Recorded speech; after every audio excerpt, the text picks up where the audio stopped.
I just enjoyed myself every day and they paid me.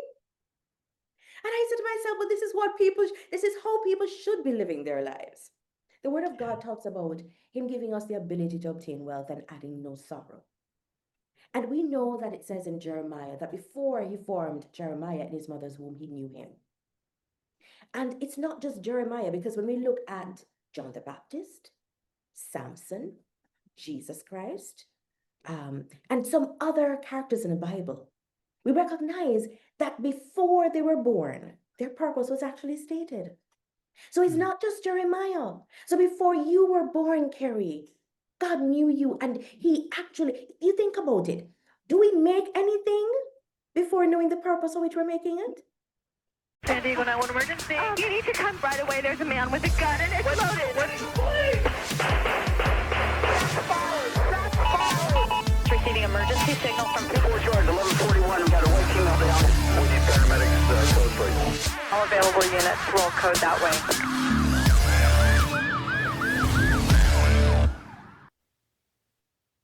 Welcome, everyone, to the De-Escalation Conversations podcast. With me today is, oh my gosh, just an absolutely beautiful lady, beautiful inside and out. So I have a question for you. Do you want to love your career and have financial freedom? Michelle Sinclair Doyley will help you do exactly that. If you have been searching for your purpose, your ideal career for what feels like forever, know this: 95% of Michelle's clients discover theirs in just one session.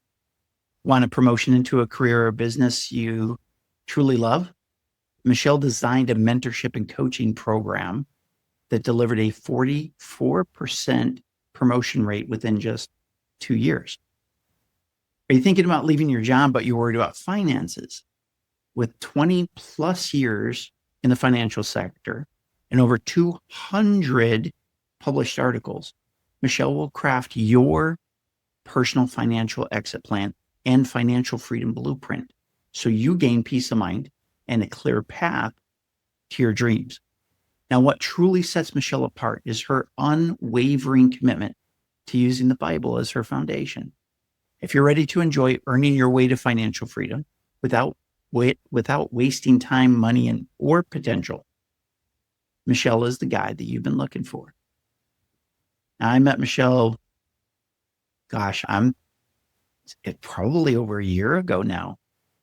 And as I've interacted with her over time, I can truly say she's one of my favorite people that I've ever met.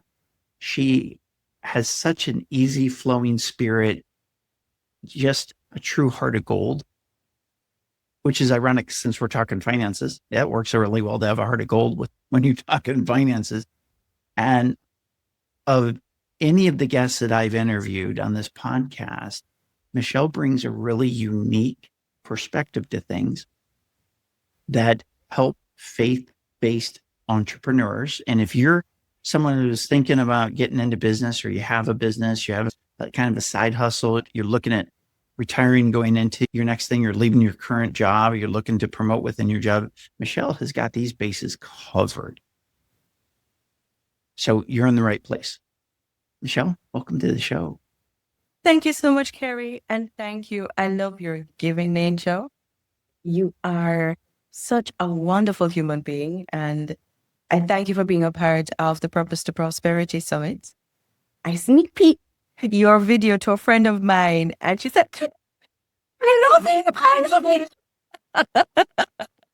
So there we go. That's awesome. I truly appreciate that. I appreciate that. Now, folks, so what's happening is Michelle put together this summit. She searched and she found, present company excluded, some amazing speakers.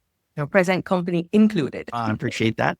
And what's really cool is that you're going to be able to learn today in this episode, and it's down in the show notes down below, how you can access this summit that she's put together. And this summit launches right now, basically. It's, by the time you're seeing this episode, is probably running. So don't waste any time.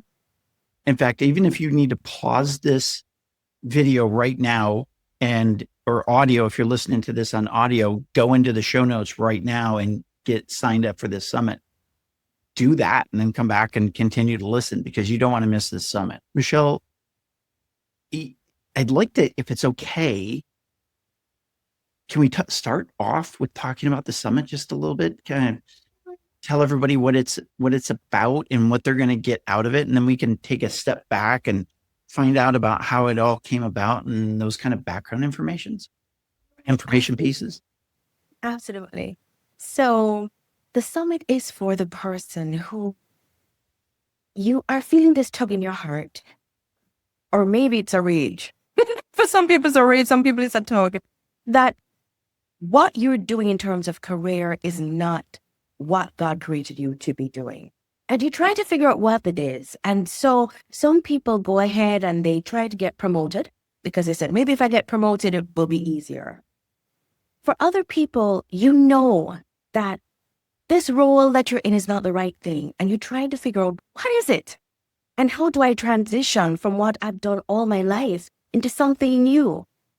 A new career. And for some people, you're figuring maybe it's a new business.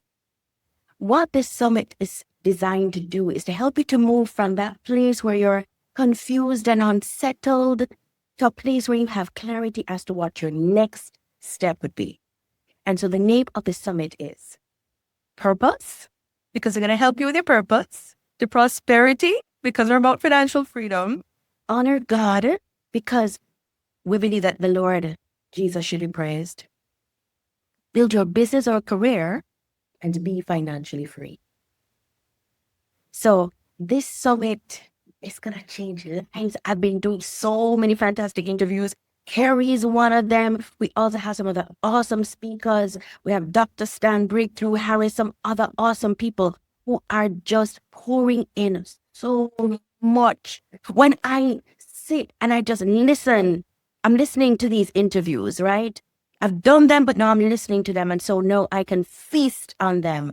I go, wow, this is powerful.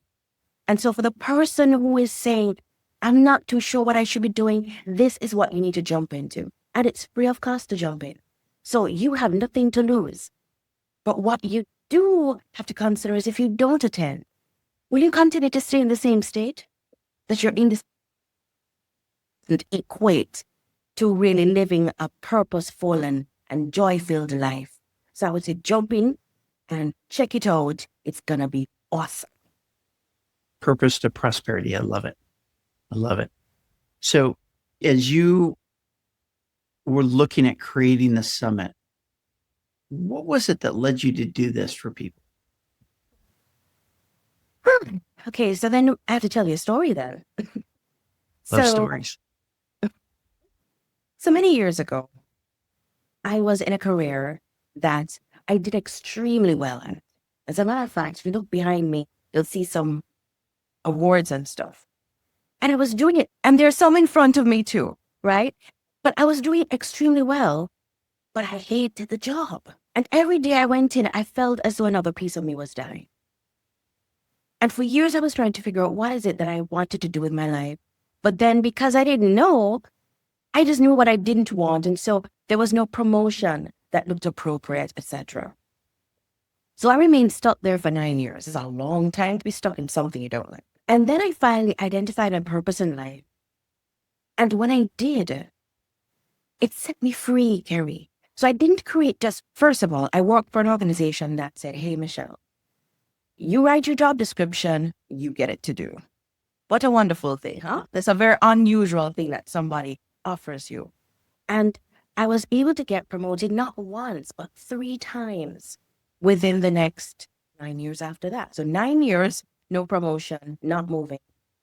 I identify my purpose and always making purposeful moves. I rewrote my job description 3 times. Wow. And I literally stopped working, Kerry. I didn't work. I just enjoyed myself every day and they paid me. I said to myself, this is how people should be living their lives. The Word of God talks about Him giving us the ability to obtain wealth and adding no sorrow. And we know that it says in Jeremiah that before He formed Jeremiah in his mother's womb, He knew him. And it's not just Jeremiah, because when we look at John the Baptist, Samson, Jesus Christ, and some other characters in the Bible, we recognize that before they were born, their purpose was actually stated. So it's not just Jeremiah. So before you were born, Kerry, God knew you, and he actually, you think about it.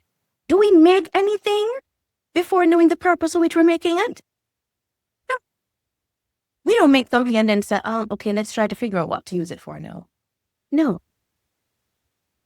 So God created people twice. Once in his mind, and then he said, oh, wow, you curse. This is good. And so let me bring this person to the earth. And it's because I see so many professionals stuck, unhappy, sick, like I was. I don't want that anymore for people. But additionally, I recognize that for Christians, when we want greater self-development, we go into courses, and very often we're uncomfortable because then they start talking about God, the universe, whatever you call it, and we're not comfortable in that environment many times. And so I wanted to create an environment where Christian people would hear the word of God be used in the transformation, and where they could relax because they don't have to be protecting their eye gate and ear gate and every other gate. So that's why this conference or this summit was created. It was created for you, the believer who wants to move, who wants something that makes you feel alive every day when you wake up to do your work, which God called you to do. That it goes right along with the old adage of find something that you love to do and you'll never work another day in your life. That saying.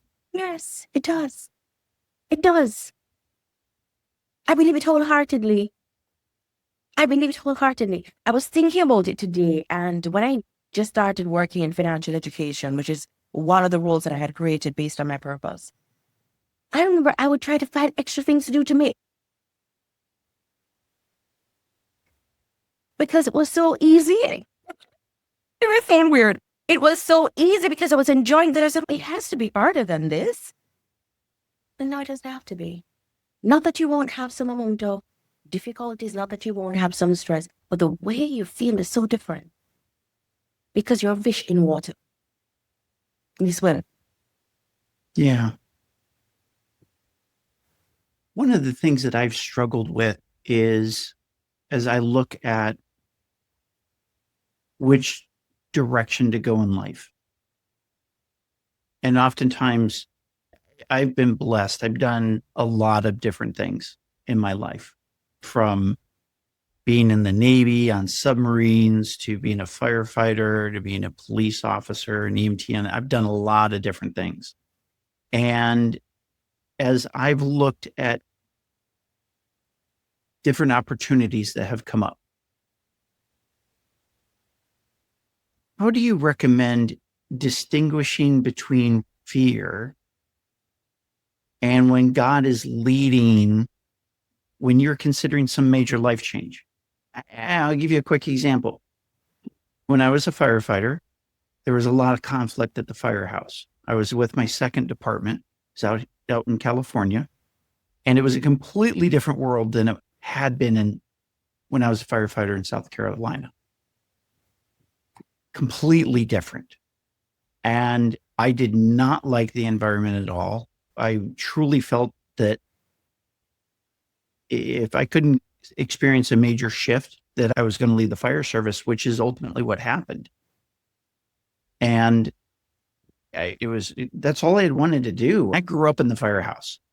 My father was a fire chief. My brothers were junior firefighters. When I say I grew up in the firehouse, a lot of days I spent more time at the firehouse than I did my own home. And I loved it.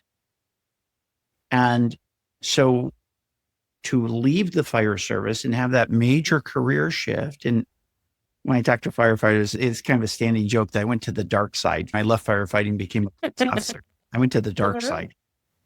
And some people have even said, well, are you crazy?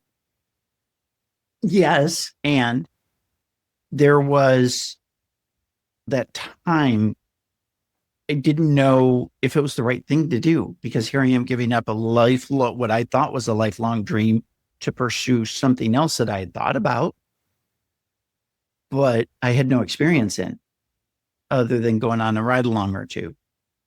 And so it was a huge shift.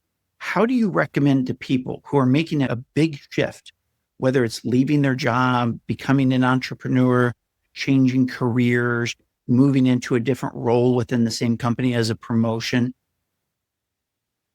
How can someone distinguish between, I just don't like what I'm doing and I'm being led in a different direction?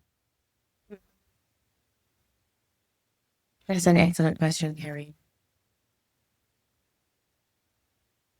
All right, so one of the things is you need to distinguish between whether it is the environment in which you are currently that is causing the problem, or whether it is what you do that you are dissatisfied with. If it is the environment, then the Lord may be calling you to move from that environment, but let us say that there is fulfillment in what you're doing. You may be called to do what you're doing somewhere else.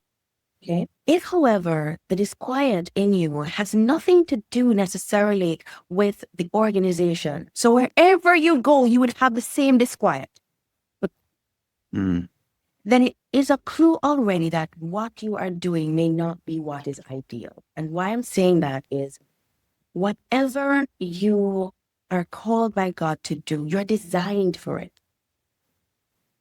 So I'm sitting on a chair. The chair is designed for me to sit on.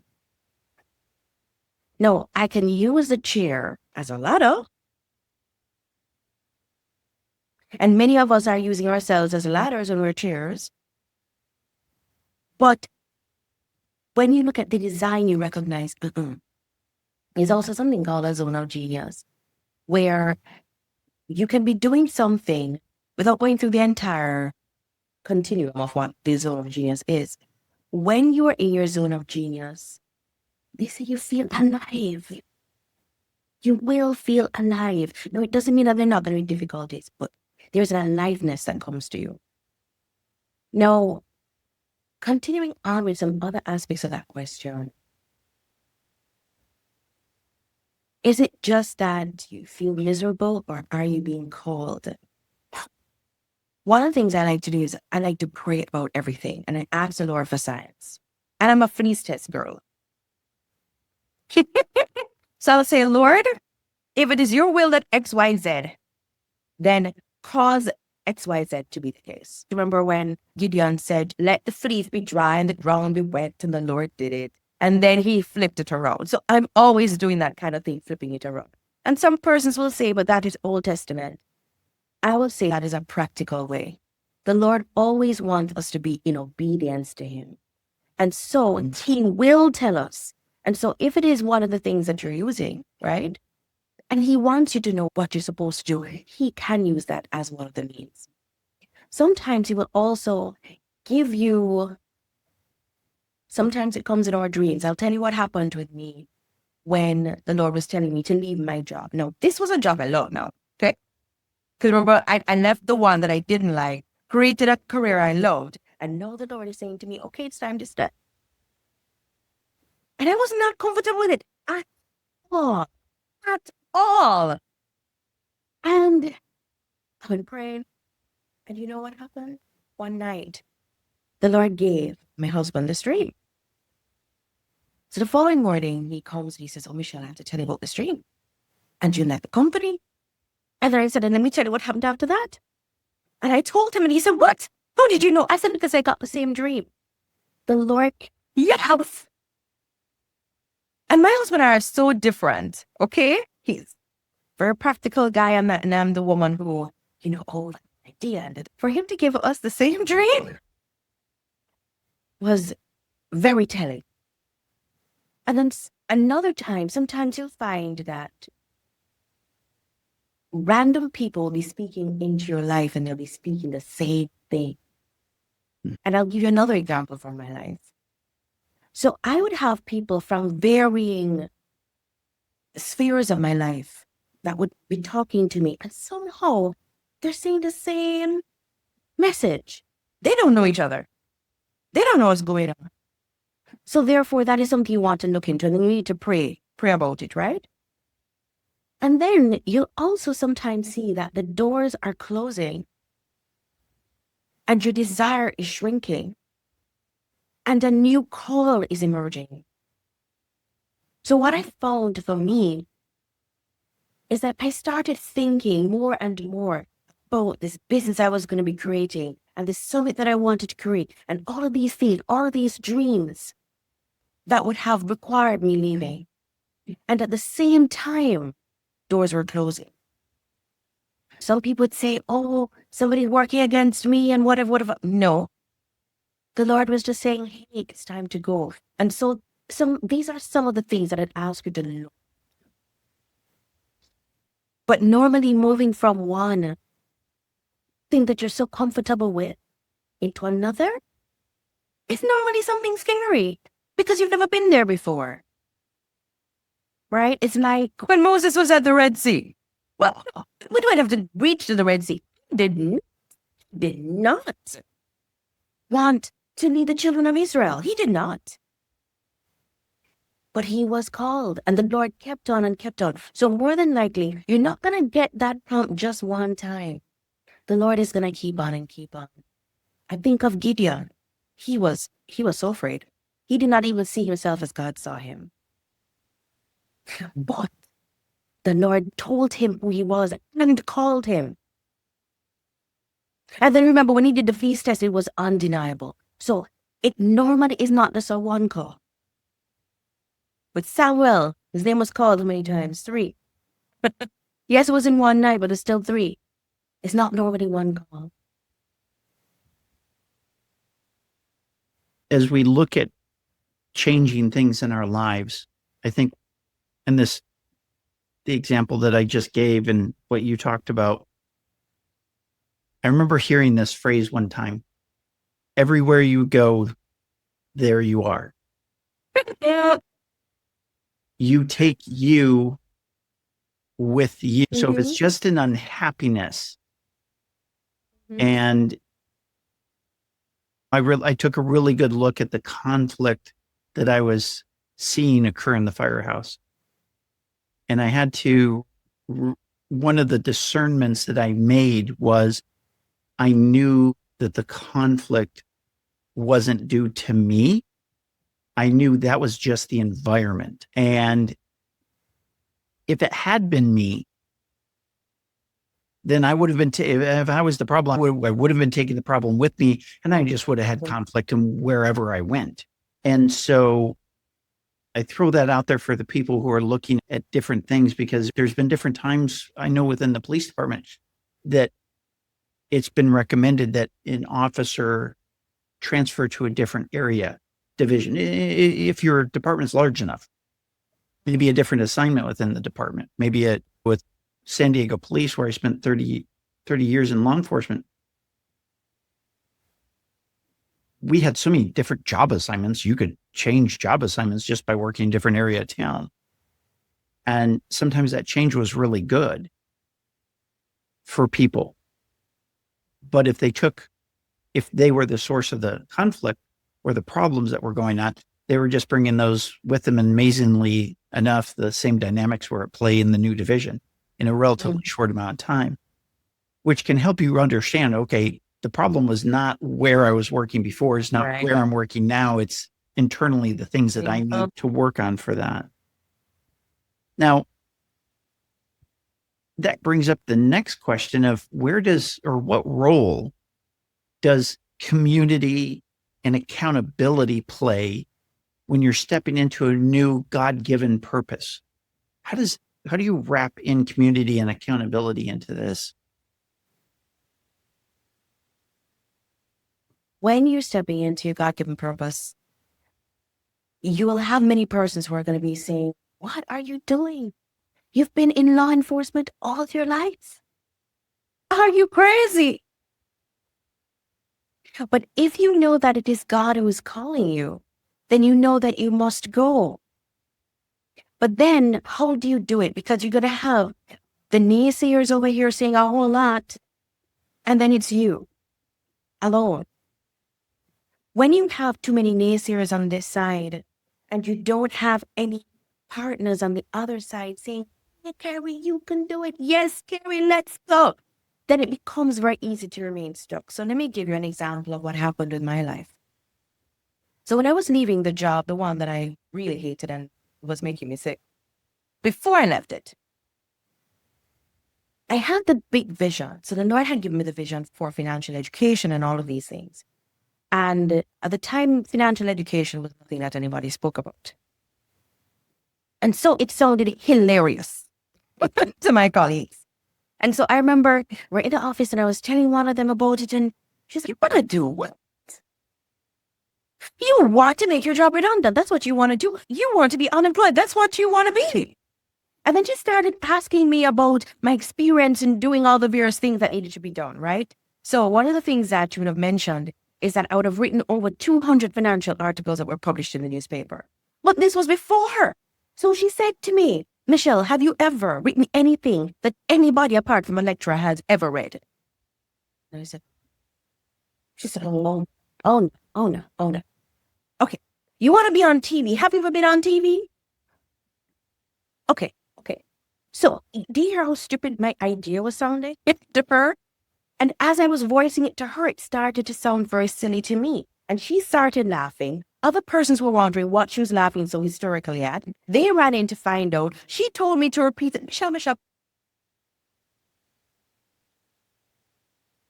Really ridiculous. They're all laughing. And then I start to laugh.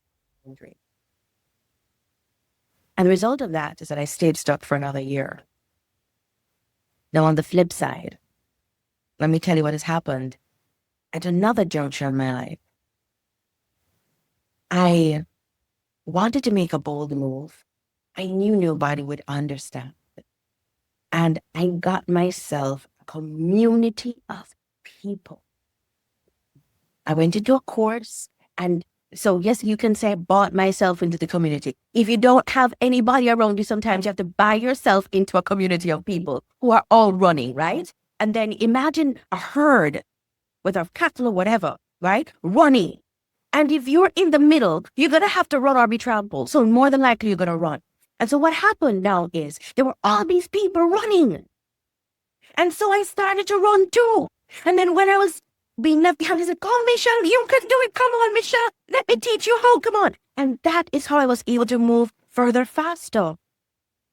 And so that is the importance of community and collaboration, because that gives you the kind of impetus and energy when you feel weak, when the devil starts to put doubt in your mind. If you are imagine with Jesus, he said, if you are the Son of God, command these stones, turn them to, if you this, if you that.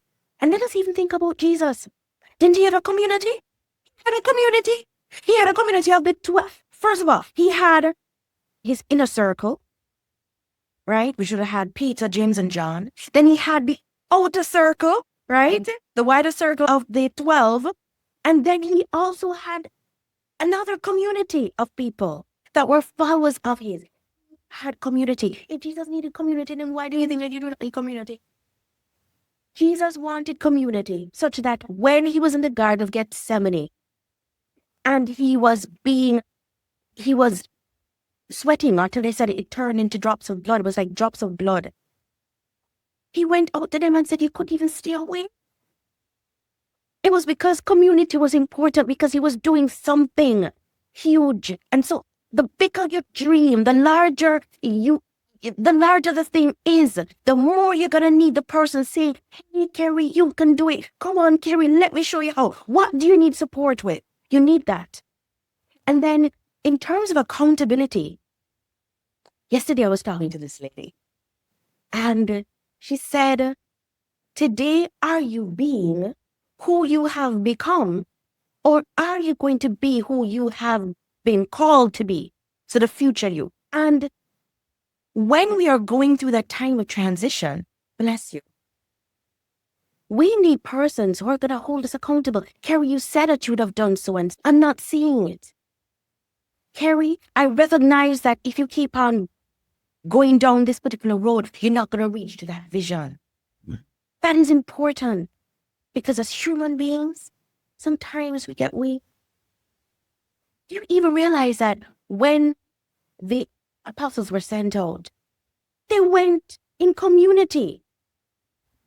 They were never ever sent out by themselves. So why do we figure that we're going to have big things to do for the Lord, right? Whether it is in church or he has placed us as workplace ministers, because I believe that Christians are workplace ministers if you're not called to the pulpit, right? Why do you think you can do it by yourself? Whatever big vision God has given you, you can't do it by yourself. And that's one of the reasons he also says, do not forsake fellowship. So there's a song that says, I need you, you need me.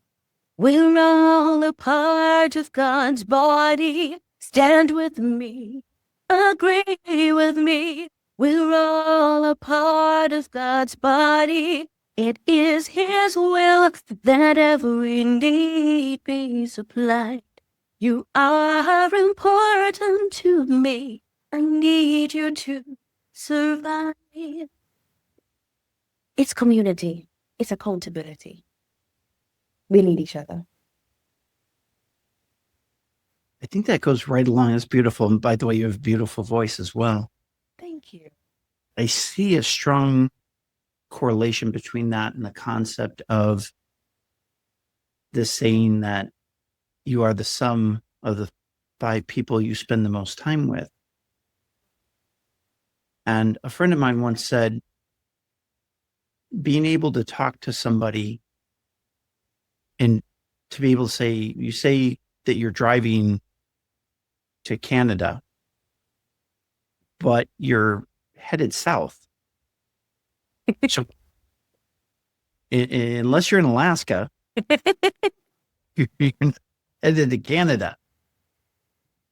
And the community offers that accountability for you, that encouragement to keep you going and to keep you going in the right direction where you're not just spinning your wheels.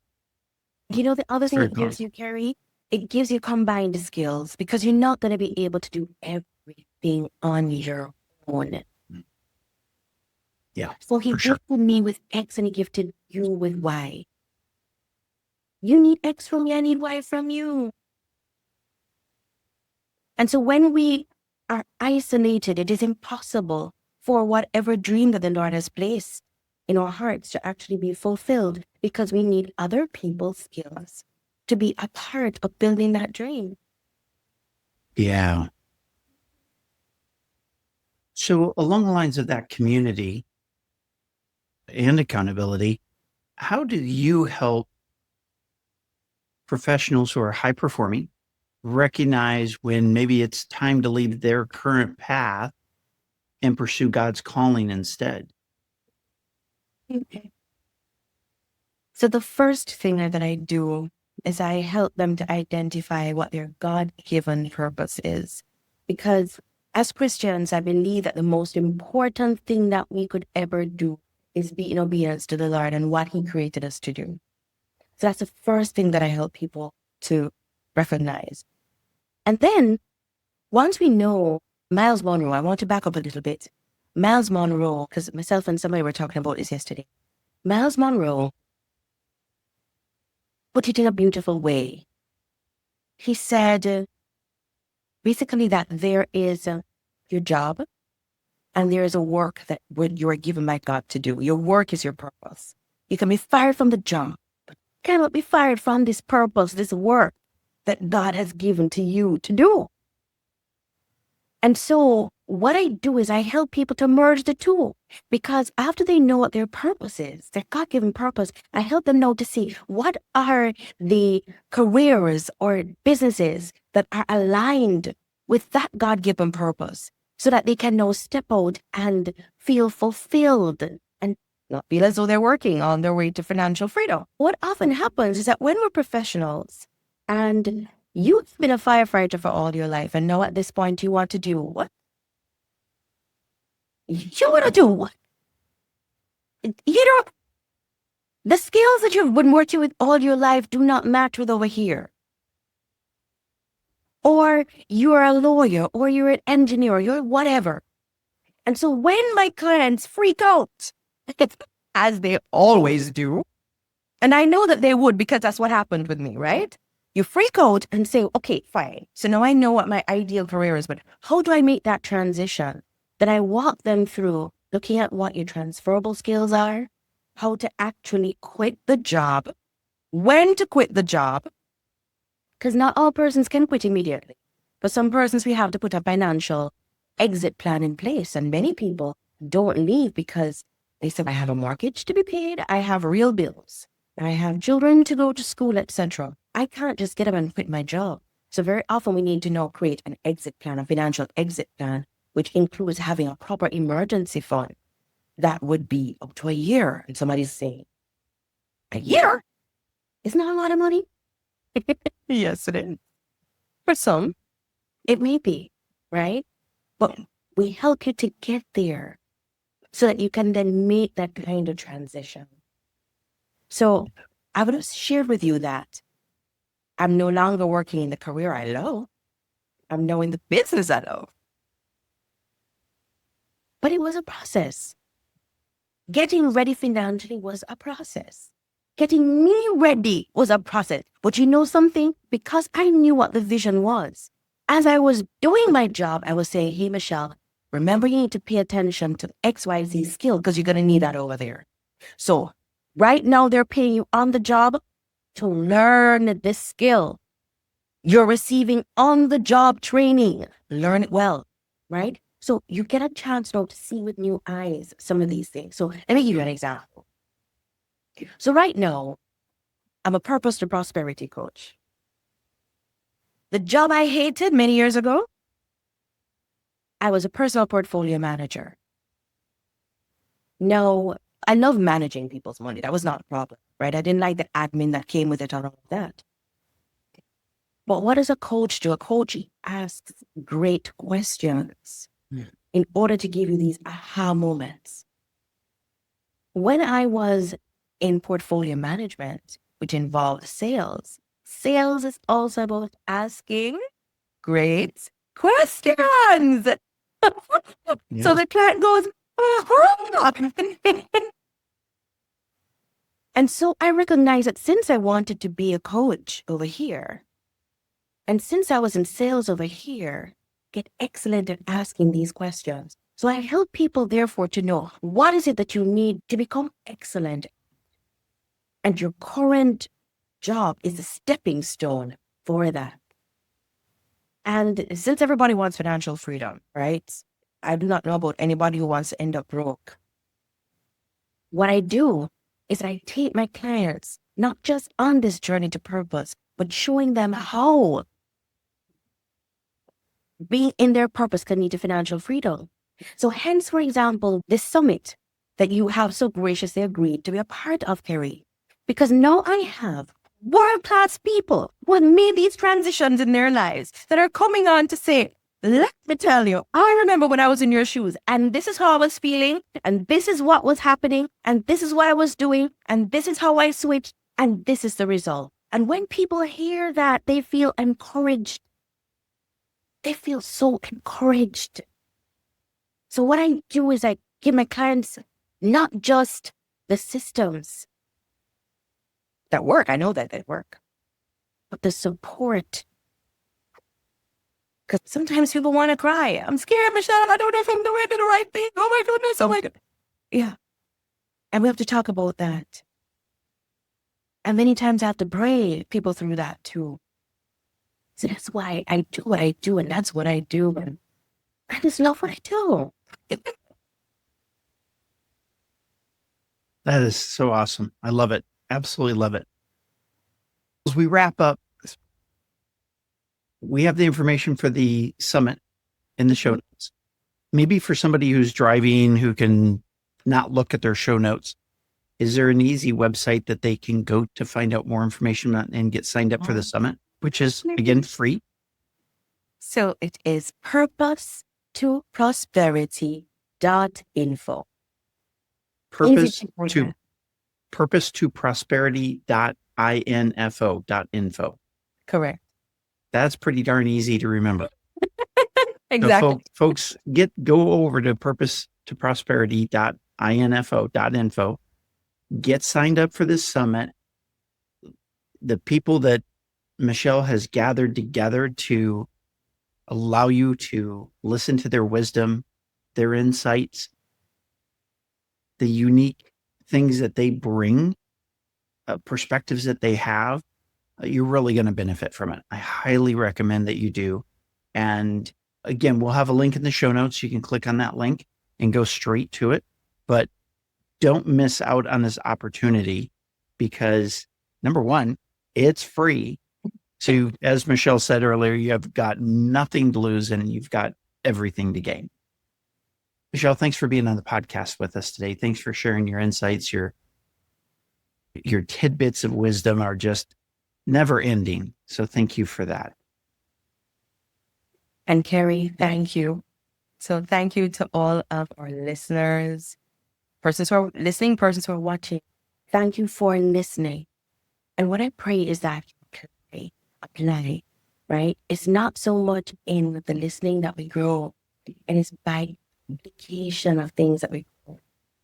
And Kerry, thank you for allowing me to be here. Again, thank you for coming to be one of our speakers. Thank you for the impact that you are making in this world. You're very sweet, and I appreciate the impact that you are making as well. Michelle, thanks again for being here. Folks, make sure you check out theidea.world. Make sure you check out the show notes for Michelle's summit, purposetoprosperity.info. And until next time, as always, stay safe.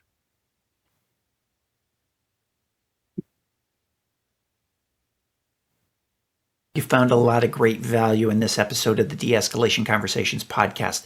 Please be sure to go to our website, theidea.world, THEIDEA.world. On that website, just click on the link that resonates with you most. If you're a K-12 educator, if you're a firefighter, medical services, law enforcement, flight attendants, whatever industry you're in, we have specialized training for you. So check that training out because literally it can save your life, it can save your relationship, it can save your career. So check out theidea.world. And I'll look forward to seeing you soon. Take care. This is Kerry Mensior, and thanks for watching this episode of the De-Escalation Conversations podcast. I hope you got some great insights that you can use right away. But don't stop here.